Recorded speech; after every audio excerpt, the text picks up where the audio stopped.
o que aconteça, você não pode assinar uma declaração conjunta de acordo. Justamente com Roma. Não, porque Roma nunca muda sua doutrina. Temos aqui mais uma declaração feita no Vaticano II. Pois é pela liturgia, por meio da qual, especialmente no sacrifício divino da Eucaristia, tudo isso aí já é blasfêmia, Martin. Porque não existe sacrifício divino na Eucaristia.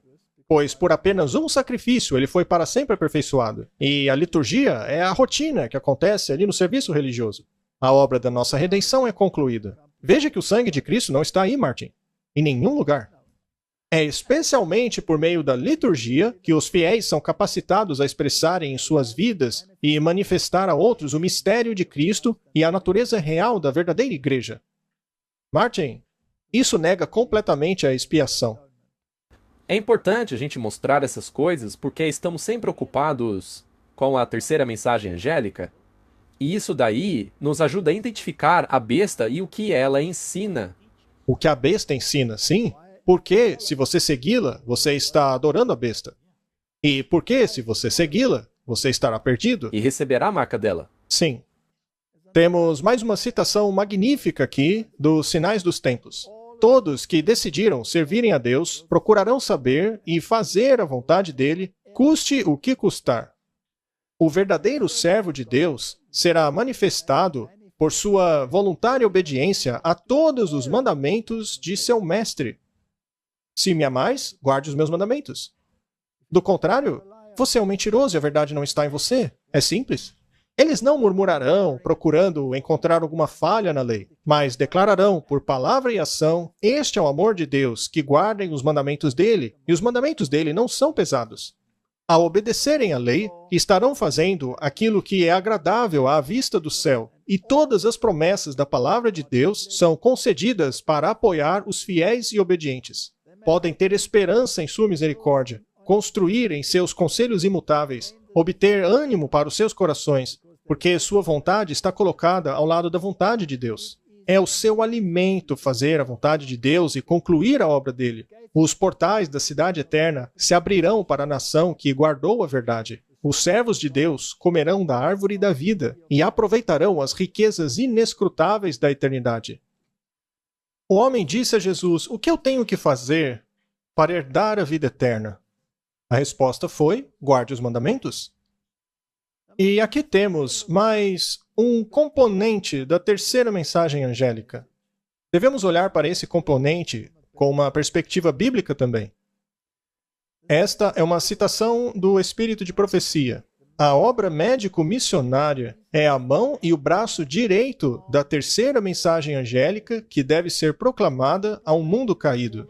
Médicos, administradores e trabalhadores de qualquer linha, agindo fielmente em seu papel, estão fazendo a obra da mensagem. A partir deles, o som da verdade irá a toda nação, língua, tribo e povo. Nesta obra, cabe aos anjos celestiais uma parte. Eles despertam alegria espiritual e melodia nos corações daqueles que foram libertados do sofrimento, e alegria e ações de graça a Deus surgem de muitos corações que receberam a preciosa verdade. Martin, a obra médico-missionária, curar o corpo, é parte da mensagem. Sim, pois a partir dela vem a cura da mente. O Senhor Jesus é o nosso exemplo. Ele veio ao mundo como um servo da humanidade. Ele foi de cidade a cidade, vila a vila, ensinando o evangelho do reino e curando os doentes. Cristo gastou mais tempo curando do que ensinando. Isso é parte da mensagem. Vamos falar mais sobre isso depois. Vejamos o selo de autoridade. Afinal, nós seremos selados, correto? É o que diz a Bíblia, e isto é claro.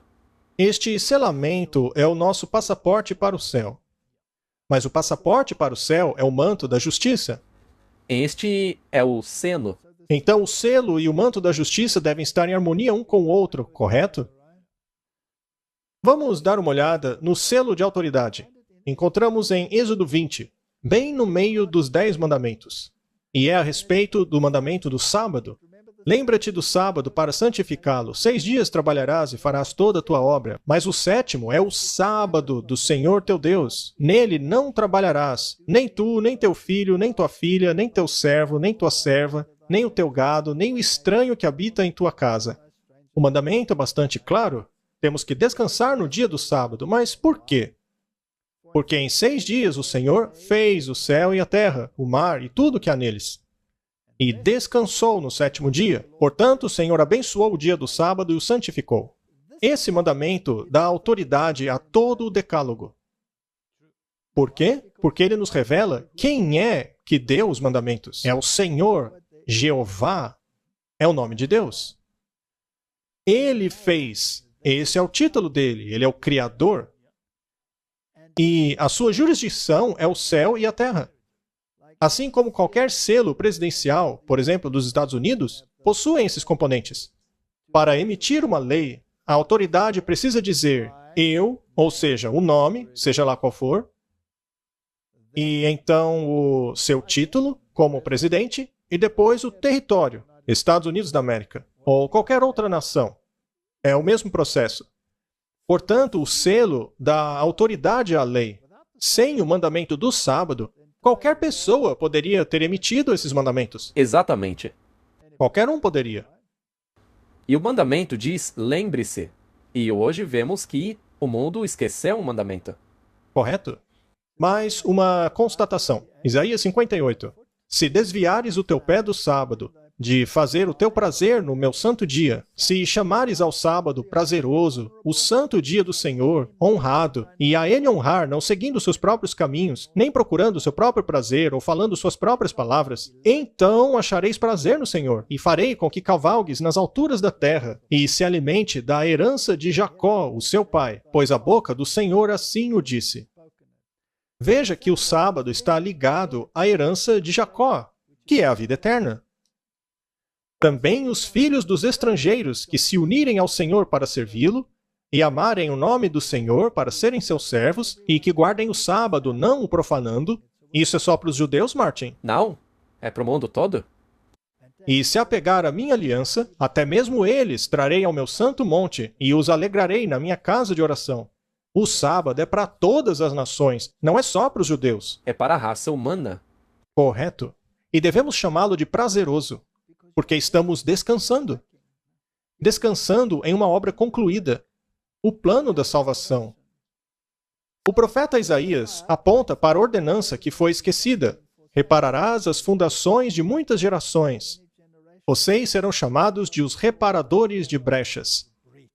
Esta profecia também se aplica ao nosso tempo. A brecha foi feita na lei de Deus quando o sábado foi mudado pelo poder romano. Mas chegou a hora de restaurar esta instituição divina. A brecha deve ser reparada. A fundação de muitas gerações precisa ser levantada. A lei de Deus foi danificada. Sim. Na parte que tem que ver com o descanso. Que tem que ver com a maneira pela qual somos salvos. Justificação ou não. É isso mesmo. E esse dano é justamente a razão pela qual os protestantes assinaram aquele documento. Já que a lei foi danificada, não quiseram guardá-la toda e acabaram assinando aquele documento. Eles se venderam. Deuteronômio 6:6. E essas palavras que vos ordeno hoje devem estar em seu coração. Aqui ele está falando da lei de Deus. Devem ensiná-las diligentemente às suas crianças. Devem falar sobre elas quando estiverem sentados em sua casa, ao caminharem pelo caminho, quando se deitarem, quando se levantarem. Devem atá-las como um sinal na sua mão e serão como sinais entre os teus olhos. Onde deve estar a lei de Deus? Na região onde você toma decisões. E você deve agir conforme ela. Se ela estiver aqui, suas ações vão naturalmente corresponder. Veja o que diz aqui. Devem atá-las como sinal às suas mãos e serão como sinais entre os teus olhos. Não existe ou. Não tem esse negócio de aceitar a lei apenas na sua cabeça. Pois é, precisamos agir como pensamos. Tem que ser os dois. Temos que acreditar e fazer de acordo. Mais um texto. Êxodo 13, verso 9. E será como um sinal na sua mão e como um memorial entre os seus olhos, para que a lei do Senhor esteja em tua boca, já que com forte mão o Senhor o tirou para fora do Egito. Ele está falando sobre redenção aqui. Portanto, a lei tem que estar na mente e nas nossas mãos. E a contrafação disso é a marca da besta. Para ele, tanto faz se está só na mão ou só na mente. Se você também crê na besta, beleza. Mas se apenas fizer o que ela manda, tá ótimo também. Tanto faz. E se você crê, mas não faz, para ela também tá bom. Nós já mostramos essa imagem antes. Ela compara o caráter de Deus e o caráter da lei. Os dois são justos, puros, fiéis, bons, espirituais, santos, verdadeiros, perfeitos, eternos, etc. Não dá para separar a lei de Deus. Impossível. Deuteronômio 28, verso 9. O Senhor estabelecerá para si um povo santo, assim como ele jurou a você, se você guardar os mandamentos do Senhor teu Deus e andar em seus caminhos. Isso aqui é uma condição? Sim. Salmo 119. Afastem-se de mim, vocês que praticam a iniquidade, pois eu guardo os mandamentos do meu Deus. Isso é Antigo Testamento, Martin? Será que mudou? Não. Mas eles dizem que o Novo Testamento aboliu tudo isso aí.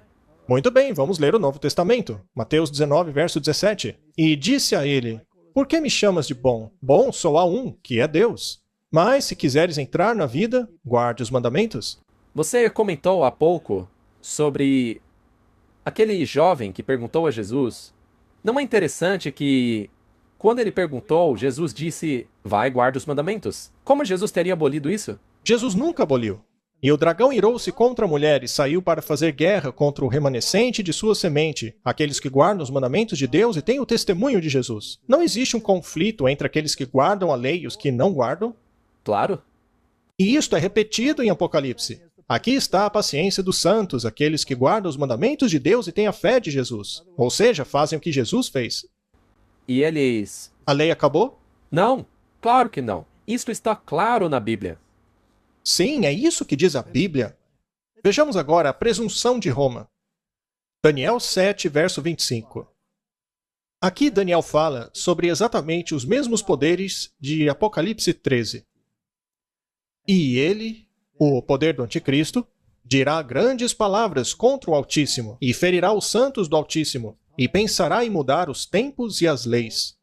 E eles serão dados em sua mão até um tempo, tempos e meio tempo. Hoje não dá para explicar todos os detalhes, mas o X da questão é o seguinte. Esse poder seria tão presunçoso que tentaria mudar os tempos e as leis.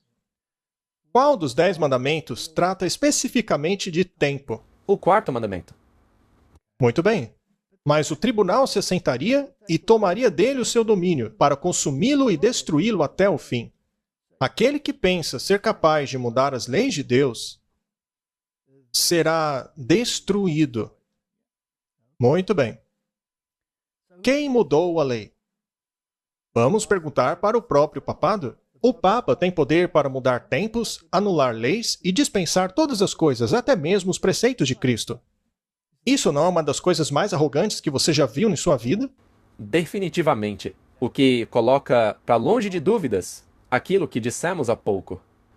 Na verdade, o que lemos que o anticristo faria. Como eu sei que Deus é um Deus de paciência e graça? Bem, podemos ver que Deus é paciente porque ele está suportando isso daí por mais de 1 milênio já. Martin, se Deus realmente fosse um tirano, esse pessoal já teria sido evaporado há muito tempo.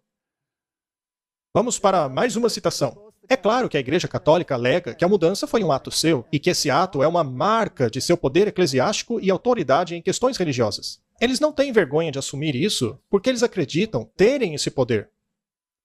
O domingo é a nossa marca de autoridade. A Igreja está acima da Bíblia e essa transferência da observância do sábado é prova desse fato. Martin, esta declaração é muito arrogante. Uma vez que eles dizem que o domingo é a marca de autoridade deles, não seria então o sábado a marca da autoridade de Deus? O próprio Jesus disse que ele é o Senhor do sábado. Quando uma pessoa guarda o sábado, qual autoridade ela está se submetendo? A autoridade de Deus. Muito bem. E se Jesus é a palavra, deveríamos basear nosso pensamento na autoridade da palavra ou da autoridade do Papa? Na autoridade da palavra. Sola Escritura? Sim. Muito bem. Eles mesmos chamam domingo de marca. E eles são a besta. Não seria então essa a marca da besta? É só ligar os pontos. Não é difícil de entender. É uma questão de adoração. É bem simples. E eles dizem que podem até mesmo mudar os preceitos de Jesus. Isso é blasfêmia. Muito bem, mais uma citação, dessa vez do Catecismo Católico.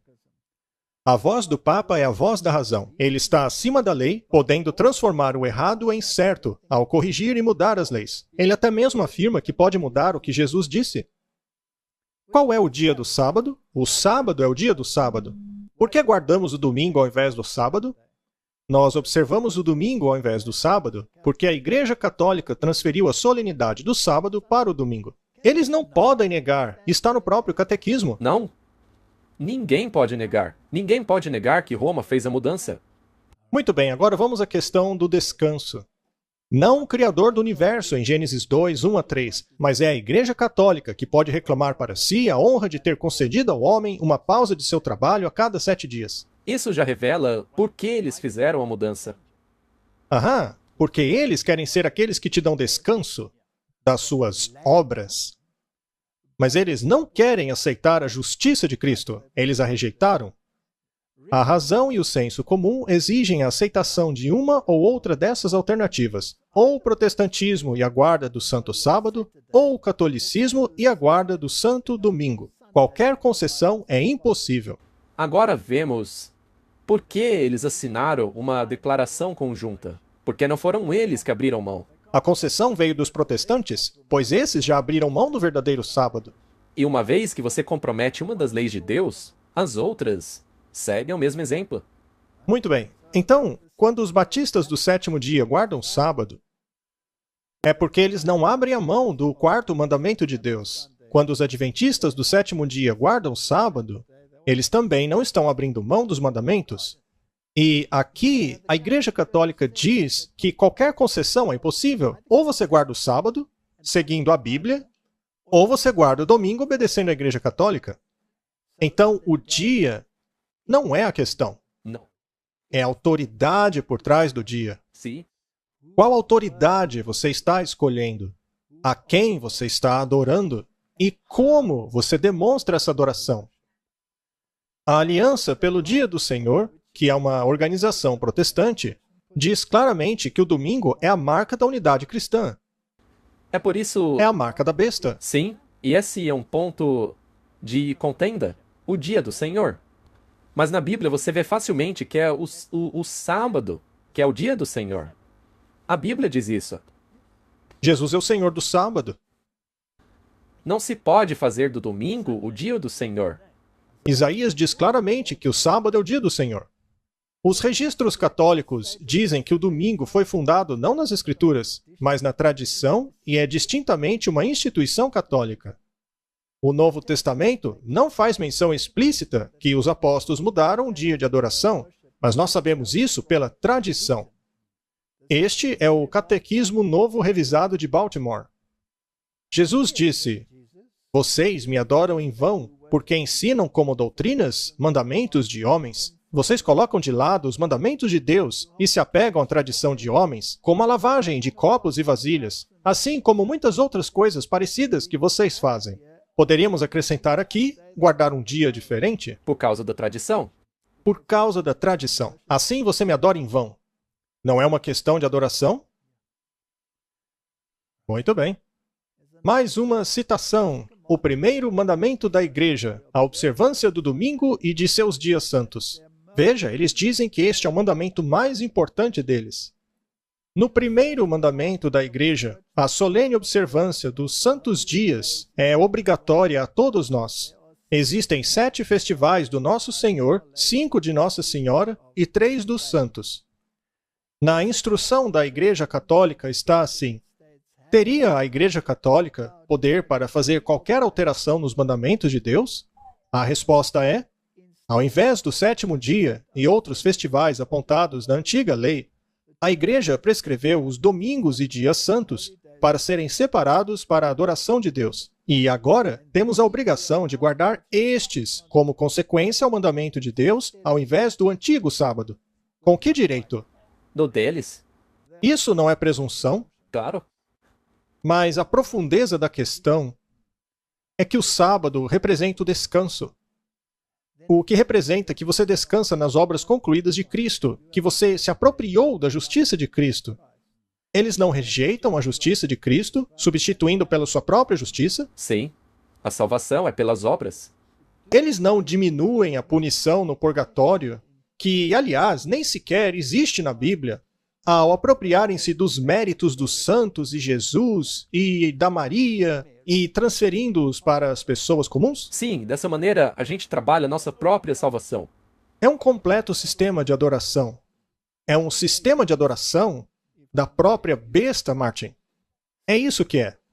Temos aqui a carta apostólica Dios Domini, do Santo Padre João Paulo II, aos bispos, clero e fiéis da Igreja Católica.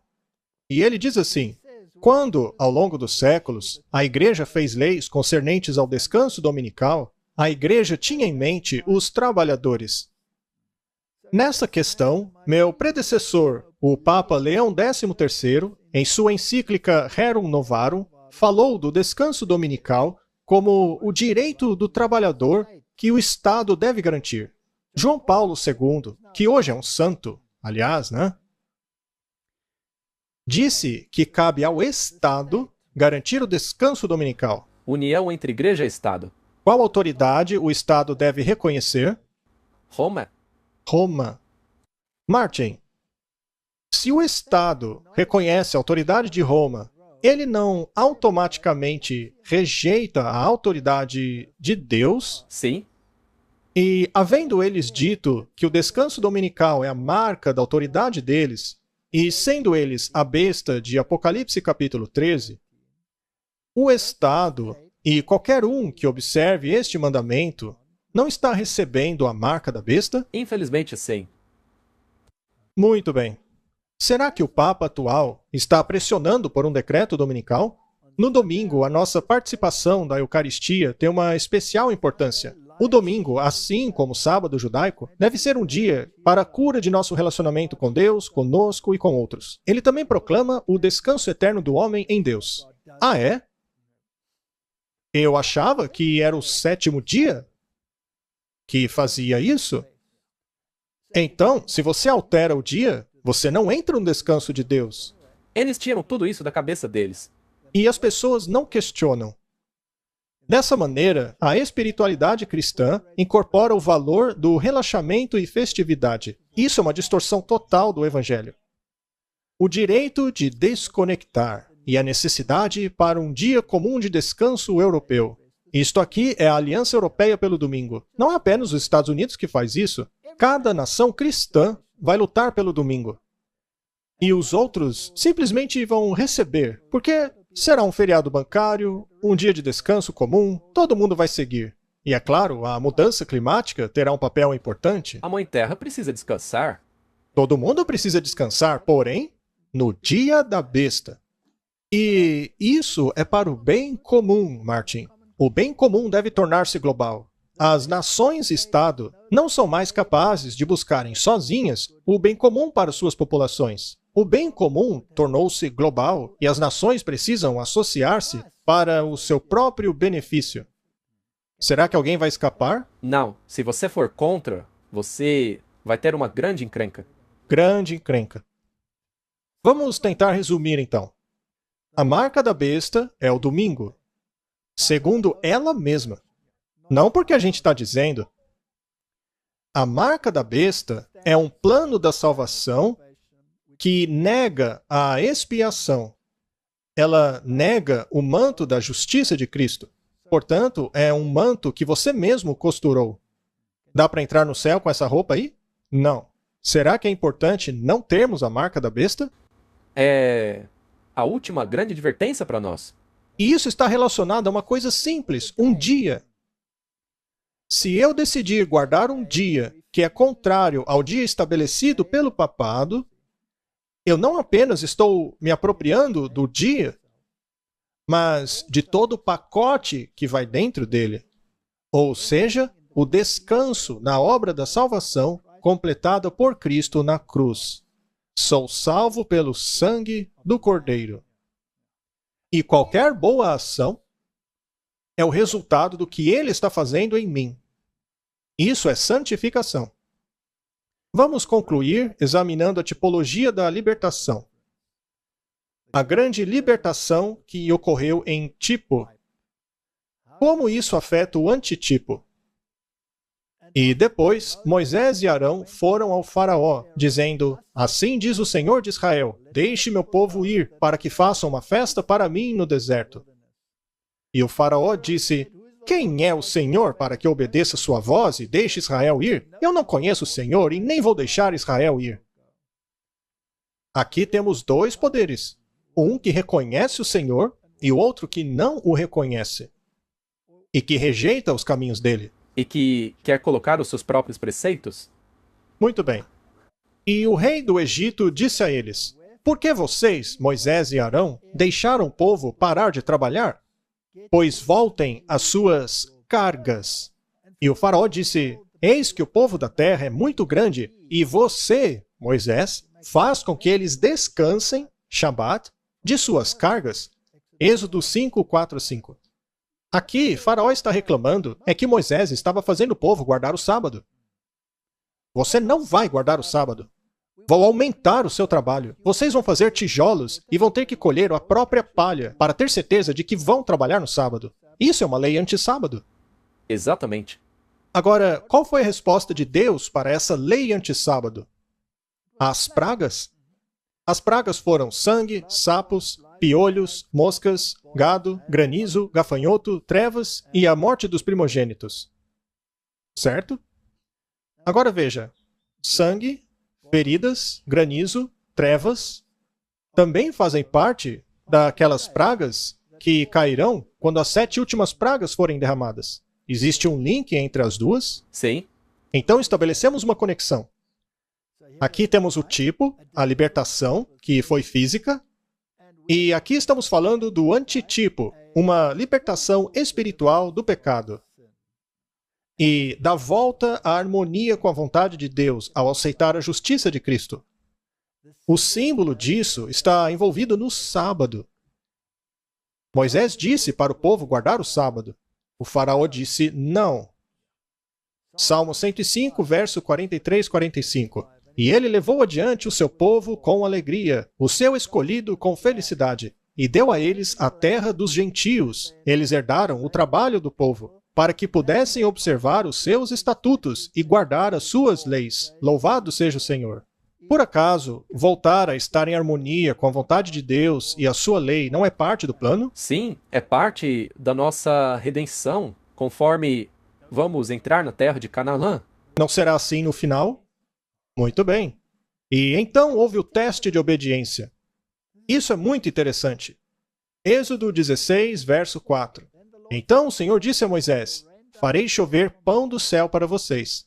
O povo deverá sair a cada dia para colher o suficiente para cada dia. Dessa maneira, eu os testarei e os provarei para ver se andarão segundo a minha lei ou não. Essa lei, Martin, não existia antes do Sinai? Sim. Basta ler a Bíblia e saberemos que isto foi escrito antes do Monte Sinai. Correto? Êxodo 16, 26. Vocês o colherão por 6 dias, mas ao 7º dia, que é o sábado, não haverá nada. Seria um teste para ver se eles obedeceriam à lei de Deus. Ora, o teste não foi com relação ao sábado? Martin, se no tipo o teste foi esse, como seria no antítipo? A mesma coisa, e numa escala universal. Muito bem, outra pergunta. O teste envolvia comida, estilo de vida.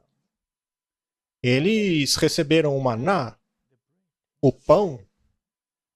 Deus não enviou carne para eles. Será que eles ficaram felizes com isso? Não, eles murmuraram. Eles murmuraram. Então, o estilo de vida não está associado ao processo de obediência ao Senhor?